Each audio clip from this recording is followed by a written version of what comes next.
3주 전부터 저는 우리 안에 있는 천국이라는 제목으로 시리즈 설교를 하고 있습니다.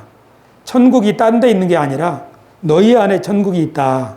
하나님의 나라는 너희 안에 있다. 그 말씀 그 중심으로 설교를 시작하고 있죠. 그러면 하나님의 나라가 너희 안에 있다 하면은 우리가 하나님 나라를 경험하고 맛보고 누리고 살아야 되지 않습니까? 그렇게 하려면 어떻게 해야 될까? 예수님께서는 하나님 나라가 너희 안에 있다 그러셨는데 우리 안에 하나님의 나라가 있다면 그 하나님 나라를 경험하고 살아야 할 텐데 이번 시리즈 설교를 하는 이유는 하나님의 나라를 천국을 삶 가운데서 어떻게 경험할 수 있을까? 그것을 생각하고 또 기도하고 그것을 훈련하기 위함입니다. 설교자는 정답을 가지고 설교하는 건 아닙니다. 과제를 가지고 설교하는 것이지요. 과제가 무엇입니까? 너희 안에 하나님의 나라가 있다 하셨으니 하나님의 나라를 경험하려면 어떻게 해야 됩니까? 그런 질문을 가지고 하나님 앞에 기도하고 성경을 읽으면서 그렇구나. 이렇게 하나님 나라를 경험하는구나. 그걸 알아가는 거죠. 이번 시리즈를 통해서 하나님의 나라를 살아있는 동안에 우리 찬송가처럼 높은 산이 거친 들이 초막이나 궁궐이나 내 주 예수 모신 곳이 그 어디나 하늘나라 이런 찬송을 부르는 사람은 얼굴에 웃음이 가득하겠지요. 이 찬송을 생각해 볼 때 높은 산, 거친 들, 초막, 궁궐 우리 교회는 그보다 훨씬 나은데 초막보다도 거친 들보다도 훨씬 나은 이곳에서 하나님의 나라를 경험할 수 없다면 우리가 어디에서 천국을 경험할 수 있을까? 그런 질문이 드는 거지요. 오늘은 세 번째 시간인데요. 저울 위에 티끌처럼 이 설교는 지난 수요일 날 밤에 기도하다가 은혜 받아서 그 수요일 날 밤에 깨달은 기도 가운데 깨달은 은혜를 여러분과 나누기 위함입니다. 지난 두 번의 설교를 통해서 처음에는 하나님의 나라는 너희 가운데 있느니라 주님이 그렇게 말씀하셨는데 어디에 있습니까? 성령이 하나 되게 하신 교회 안에 있다. 어디 있습니까?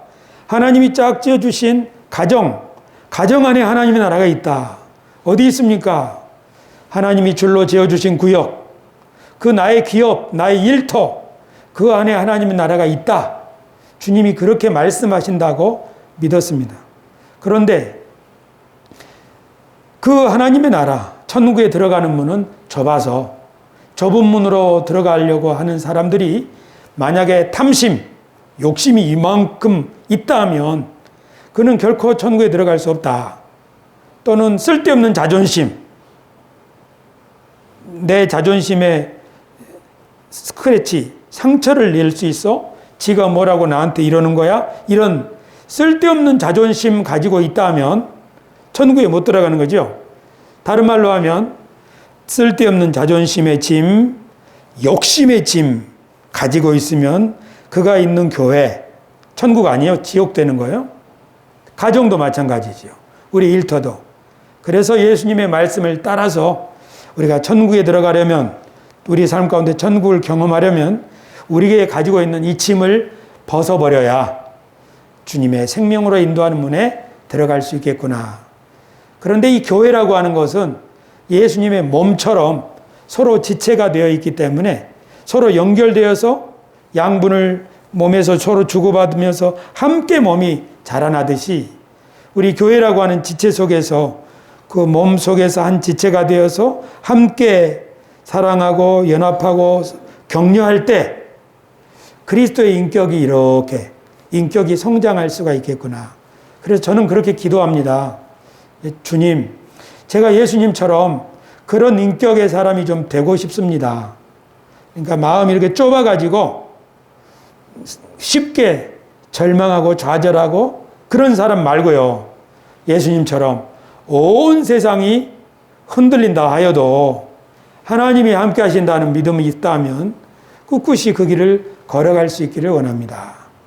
또 내 마음을 뒤집어 놓는 그런 거친 언사가 있는 곳에서도 예수님이 그 앞에서 하나님의 나라를 잘 선포하신 것처럼 예수님이 뿐만 아니라 바쁘신 분임에도 열심히 몸을 움직여서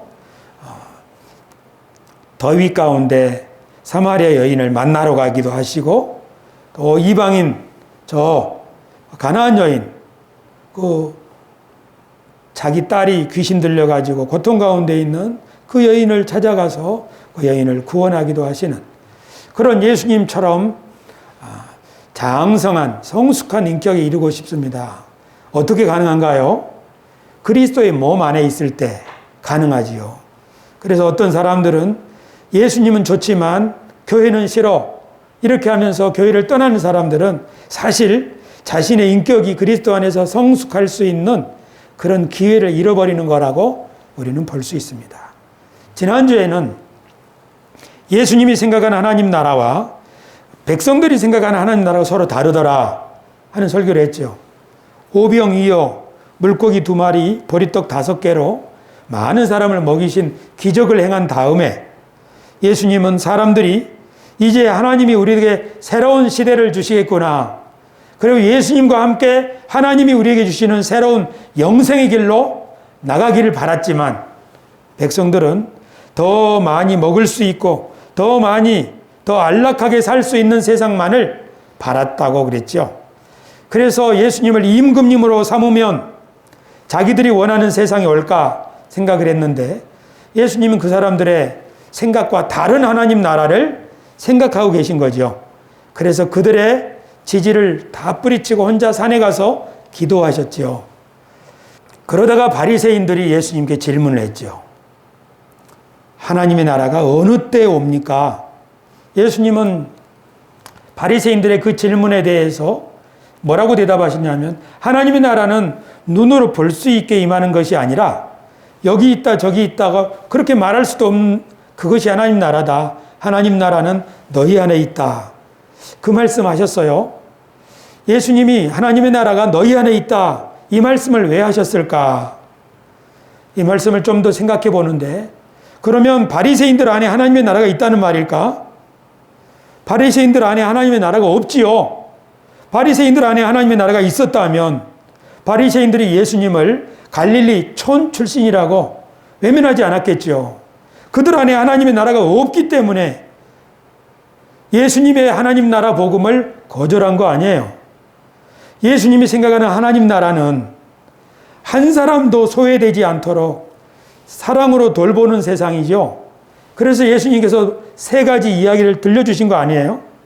양 100마리가 있던 사람이 그 중에 양 1마리 잃어버렸는데 99마리 있네? 그러게 안도한 게 아니라 그 잃은 양 1마리 찾기 위해서 온 산을 뒤지다가 마침내 그 양을 찾아서 어깨에 메고 오면서 동네 사람들 불러가지고 내 잃어버린 양을 찾았다고 와서 잔치하자고.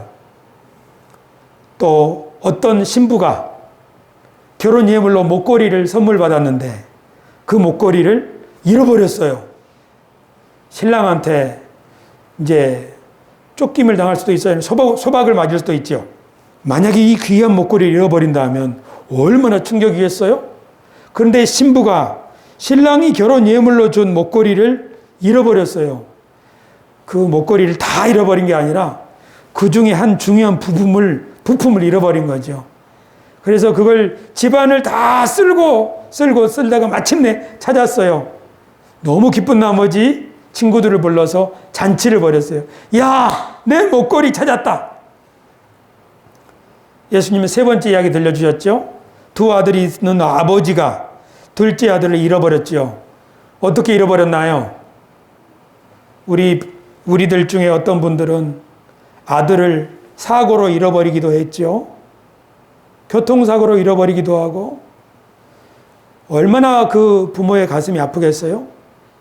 그런데 이 아버지는 산채로 아들을 잃어버렸죠. 아들이 집을 나갔기 때문이죠. 아버지가 자기에게 줄 유산을 미리 타가지고 먼 나라에 가서 허랑방탕하게 살았지요. 그 아들 잃어버린 거예요. 죽은 거예요. 죽은 줄로만 알았던 아들이 모든 재산을 잃고 다시 아버지 집에 돌아왔을 때 내 아들이 살아있었구나. 내 아들이 돌아왔구나. 그래서 그 아들을 월사안고 동네 사람들을 불러서 잔치를 벌였다는 예수님이 이 감동적인 이야기를 들려주신 게 왜 그래요? 하나님의 나라가 그렇다는 거잖아요. 잃어버린 영혼, 잃어버린 양, 잃어버린 보물, 그것을 찾아서 기뻐하는 사람들처럼 하나님은 한 사람이라도 마음에 상처받거나 소외되지 않도록 잘 사랑으로 싸움해주는 그런 세상이 하나님의 나라인데, 바리새인들은 생각하기를 저 사람은 직업이 일요일 날은 쉬는 직업이 아니기 때문에 우리 교인으로 받아줄 수 없어. 저 사람은 11조를 하지 않기 때문에 받아줄 수 없어. 등등의 이유로 사람들을 이렇게 배척하고 있었죠. 그래서 우리는 바리새인들에게 하나님의 나라가 그들 안에 없다는 것을 알 수 있습니다. 바리새인들 안에는 하나님 나라가 없었어요. 그래서 예수님께서는 너희들은 하나님의 나라를 단 하루도 볼 수 없을 것이다. 그렇게 예수님 말씀하셨죠. 지난주에 이렇게 설교를 했어요. 그러면서 제가 설교를 녹화를 한 걸 안 올렸죠. 지난주에 제 마음이 너무 무거웠어요. 왜냐하면 하나님의 나라는 너희 안에, 너희 교회에 있다. 너희 가정에 있다. 그러는데 하나님, 우리 교회가 이게 지금 하나님 나라입니까? 우리 집이 지금 그게 천국입니까? 우리 대한민국이 지금 천국입니까? 아니, 다른 건 다 모르고 내버려 둔다 하더라도 제 마음이 지금 천국입니까? 지난주에 제 마음이 천국이 아니더라고요. 그래서 제가 했던 설교를 제가 다시 보는 것이 너무 부담스러웠어요. 이 설교를 사람들한테 보여주기는 어렵겠다. 그래서 설교를 편집하려고 화면을 열었다가 닫아버렸어요. 마음이 너무 무거웠어요. 하나님, 주님의 나라가 너희 안에 있느니라라고 주님이 바리새인들에게 그 말씀하셨는데, 사실은 바리새인들 안에 하나님의 나라가 없기 때문에 그러셨죠. 제가 꼭 바리새인처럼 제 안에 하나님의 나라가 없는 것만 같아요. 어떻게 하면 좋습니까? 그렇게 무거운 마음으로 이렇게 있었어요. 그랬는데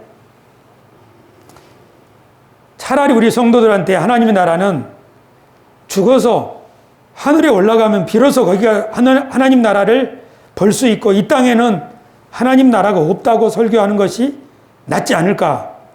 왜냐하면 내가 설교 시간에 성도들한테 교우 여러분, 천국은 우리 안에 있습니다. 제 얼굴 좀 보십시오. 저처럼 하나님 나라를 경험해야 하지 않겠습니까?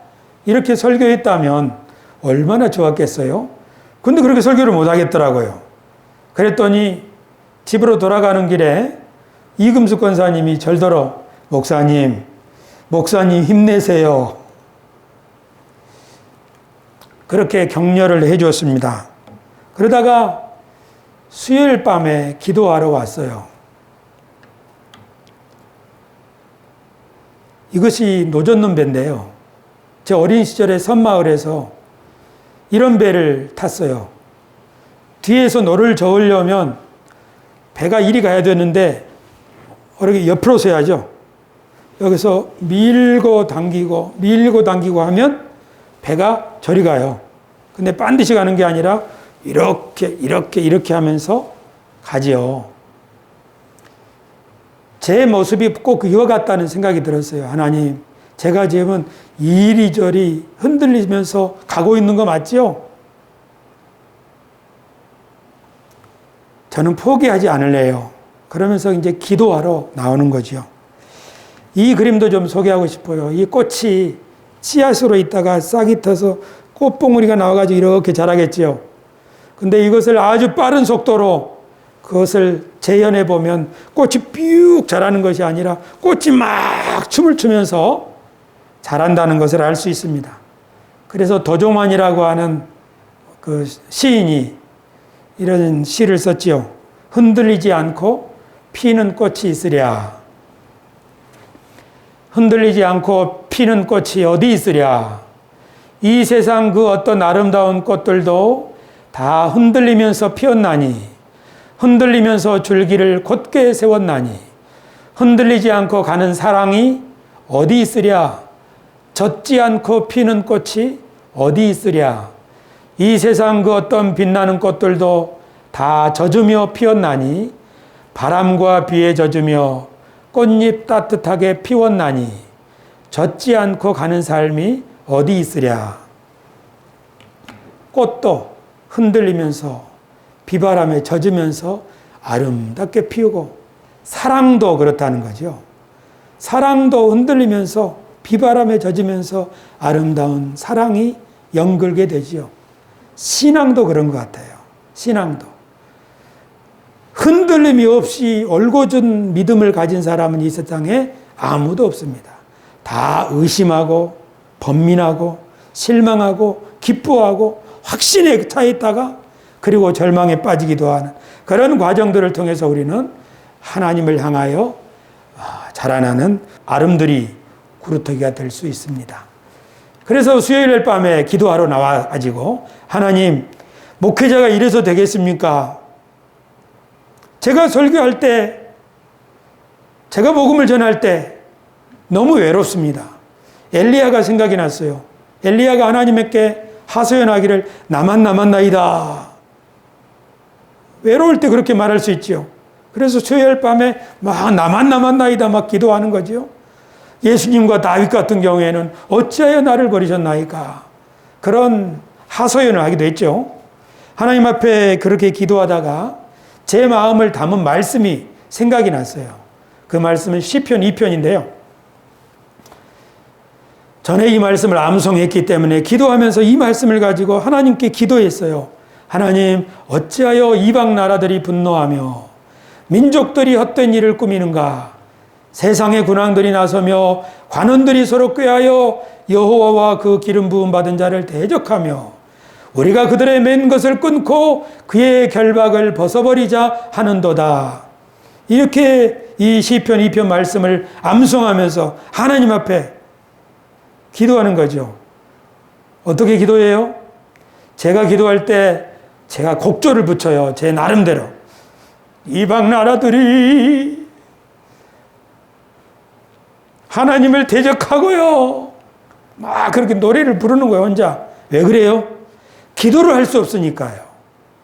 기도는 마음이 차분해져서 하나님이 이렇고 저렇고 하는데요. 하면 기도할 수 있죠.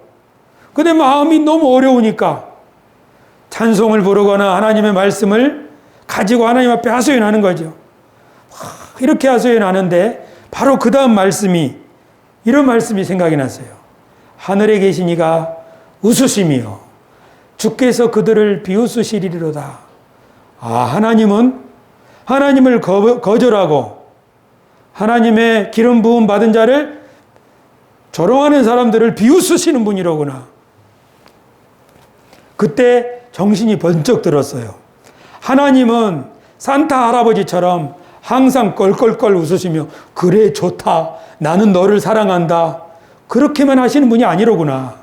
하나님은 자기 백성들을 향하여 한없이 사랑과 긍휼을 베푸시지만 하나님을 대적하고 하나님의 일을 가로막고 하나님의 기름 부음 받은 자를 거역하는 그런 사람들을 향하여 하나님을 대적하는 그런 사람들을 향하여 비웃으시는 분이로구나. 지난주에 설교했던 것처럼 엘리사가 하나님의 메시지를 조롱했던 장관에게 당신은 그걸 보겠지만 그것을 한 톨도 먹지는 못할 것이다. 예수님도 바리새인들에게 지금 여기 하나님의 나라가 임하여 있는데 자꾸 어느 때 임합니까? 하고 딴소리하면서 예수님을 조롱하듯이 대하는 그들에게 예루살렘이 멸망당할 때 너희들도 함께 멸망당할 것이다 하고 무시무시한 심판의 메시지를 선포하시고 실제로 예루살렘이 그렇게 멸망을 당했지요. 제가 하나님 앞에 하소연하면서 나만 남았나이다. 어찌하여 세상이 하나님의 말씀을 듣지 않습니까? 하고 하나님께 하소연하고 왔다가 정신이 번쩍 들었어요. 하나님은 비웃으시는 분이로구나. 어떤 사람들은 비웃은 분이로구나. 어떤 사람들에게는 심판의 무시무시한 말씀을 전하시는 분이로구나. 그러면서 이사야의 말씀이 생각이 났어요. 오늘 본문입니다.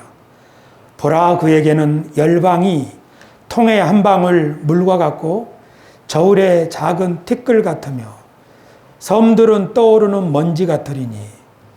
이 세상이 저울 위에 있는 먼지, 우리가 빛이 쫙 비칠 때 집안에 먼지가 떠오르는 게 보이죠. 그 먼지처럼 작게 여기시는구나. 그들이 읽어보면 아예 없는 것 같이 여기시는구나. 하나님이 얼마나 위대하신지, 하나님이 얼마나 엄위하신지 세상을 먼지처럼 여기시는구나. 그런데 어떻게 먼지 같은 존재가 그 하나님을 거역할 수가 있단 말인가? 그러면 세상이 먼지라면 나는 먼지만도 못한 존재가 아닌가? 근데 하나님은 먼지만도 못한 나에게 왜 자신을 계시하시는가? 그때 제 마음이 너무, 한편으로는 세상이 하나님을 외면하는 것에 대해서 슬펐고, 한편으로는 먼지만도 못한 나에게 다가와 주시고 사랑을 베푸시는 그 하나님의 그 사랑에 마음이 저려서 정말 마음에 뭉클해졌어요. 그래서 하나님 앞에 하소연하러 왔다가, 하나님 너무너무 감사합니다. 제가 하나님을 몰라서 나만 남았다고 그렇게 실망했는데요. 하나님은 이 세상보다 너무 크시군요. 하나님은 그런 분이 나를 귀하게 여기시는군요. 저는 하나님을 몰랐기 때문에 그랬습니다. 그러고 다시 일어나서 내가 열심히 하나님의 일을 하기를 원합니다. 그러고 막 눈물을 닦고 일어나서 우리 권사님들, 우리 오늘을 잊지 맙시다. 권사님들하고 사진을 찍었어요. 권사님들은 왜 갑자기 사진 찍는가 하셨겠지요. 근데 저는 지난 수요일을 잊지 않고 싶었어요. 앞으로도 영원히 잊고 싶지 않는 밤이에요. 무엇을요? 하나님이 얼마나 크신 분인지, 그리고 그 하나님이 어떻게 우리들을 사랑하시는지, 그것을 절대로 잊어버리면 안 되겠다. 그런 마음이 들었습니다. 그 하나님이 그때의 분을 바라여 진노하사 그들을 놀라게 하여 이르시기를, 내가 나의 왕을 내 거룩한 산 시온에 세웠다 하시리로다. 내가 새소만 교회를 시온에 세웠다. 내가 너를 시온에 세웠다. 라고 온 세상을 향하여 그 위대하신 하나님이 선포하시는 거예요. 하나님이 우리를 그렇게 대리인으로 삼으신다 라고 세상에 선포하시는 거예요. 또 하나님이 우리들에게 내가 여호와의 명령을 전하노라. 여호와께서 내게 이르시되 너는 내 아들이라. 오늘 내가 너를 낳았도다. 내게 구하라. 내가 이방 나라를 내 유업으로 주리니 내 소유가 땅 끝까지 이르리로다. 하나님이 먼지보다 못한 그런 존재로 생각하는 나 같은 사람에게 다가오셔서 말씀하시는 거죠. 우리에게 말씀하시는 거죠. 내가 이방 나라를 너한테 주겠다. 어떻게 하실지 나는 알 수가 없어요. 하지만 세상을 없는 것처럼 여기시고 이 세상을 저울 위에 앉은 티끌처럼 여기시는 그렇게 위대하신 하나님이 말씀하셨으니 그 뜻이 이루어질 줄로 믿습니다. 할렐루야. 그래요. 그래서 저는 이 세 번째 설교에서 이 말씀을 드리고 싶어요. 하나님의 나라는 우리가 세우는 게 아니에요. 하나님의 나라는 하나님이 세우시는 나라입니다. 하지만 성도들이 기도할 때 그 기도의 응답으로 하나님이 우리에게 주시는 나라입니다. 그렇기 때문에 우리가 나만 나이다 할 필요가 없어요. 왜냐하면 하나님이 세우실 것이기 때문에.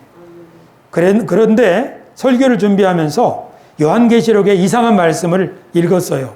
요한계시록 마지막 장에 보면 불의를 행하는 자는 그대로 불의를 행하고 더러운 자는 그대로 더럽고 의로운 자는 그대로 의를 행하고 거룩한 자는 그대로 거룩하게 하라.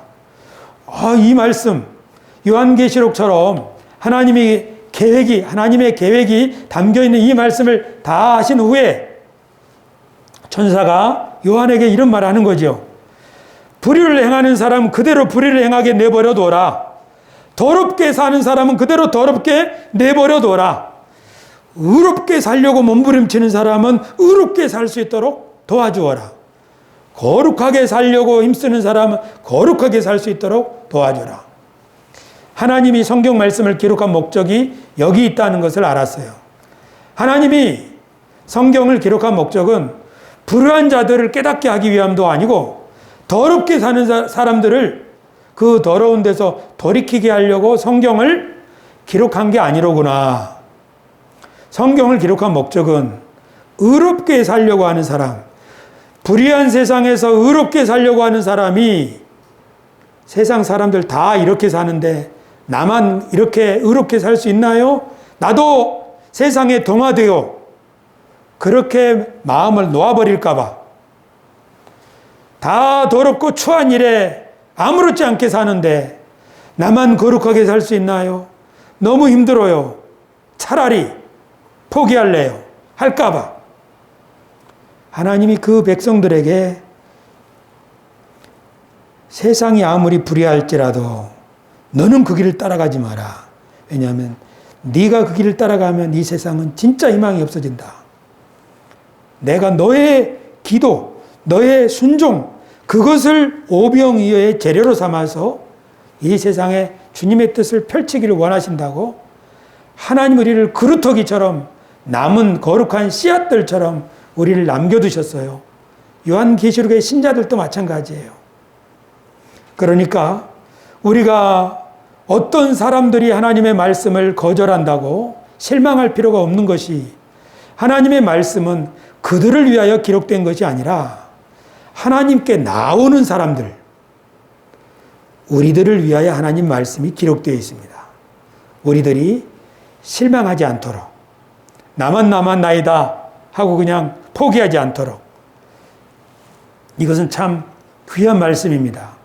하나님의 말씀을 다른 사람에게 주려고 하지 말고 우리 자신에게 잘 먹여서 우리 자신들이 의롭고 거룩하게 살아갈 수 있도록 늘 힘쓴다 하면 그것이야말로 이 세상에는 구원의 메시지가 될 줄 압니다.